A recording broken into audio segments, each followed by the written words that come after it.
L'info écho avec Capital. On commence avec l'actu du jour.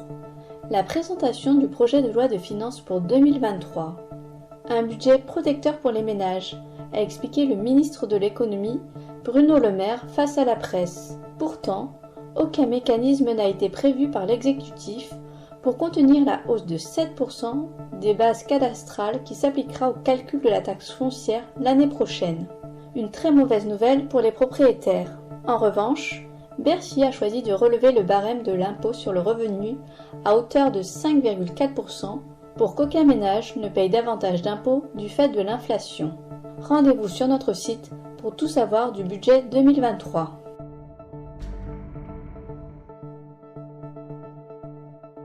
On enchaîne avec le chiffre du jour, 5 000 €. C'est le montant maximum du bonus écologique pour l'achat de voitures électriques l'année prochaine, a annoncé le ministre de l'économie, Bruno Le Maire, lors de la présentation du projet de loi de finances ce lundi. En 2023, ce coup de pouce de l'État pour les automobilistes sera donc raboté de 1 000 € par rapport à cette année. Et ce n'est pas tout. Le gouvernement envisage de réserver le bonus écologique aux modèles produits sur le sol européen. Si cette modalité était adoptée, elle pourrait avantager les constructeurs français et européens.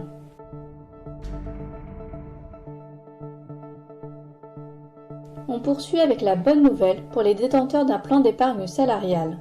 Jusqu'au 31 décembre 2022, ils peuvent exceptionnellement débloquer les sommes qui y sont placées de manière anticipée, alors que d'ordinaire, ces montants ne peuvent être récupérés qu'après 5 ans.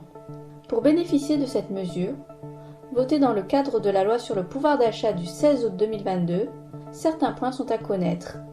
Chaque salarié ou bénéficiaire d'un plan d'épargne entreprise peut ainsi retirer jusqu'à 10 000 €, net de prélèvements sociaux, 17,2%. Retrouvez les détails des conditions à remplir sur capital.fr.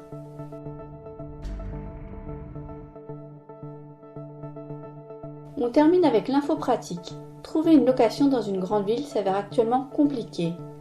Les biens à louer se font de plus en plus rares, notamment pour les studios, avec des annonces en baisse de 14% sur le plan national, selon le site d'annonce Bien Ici.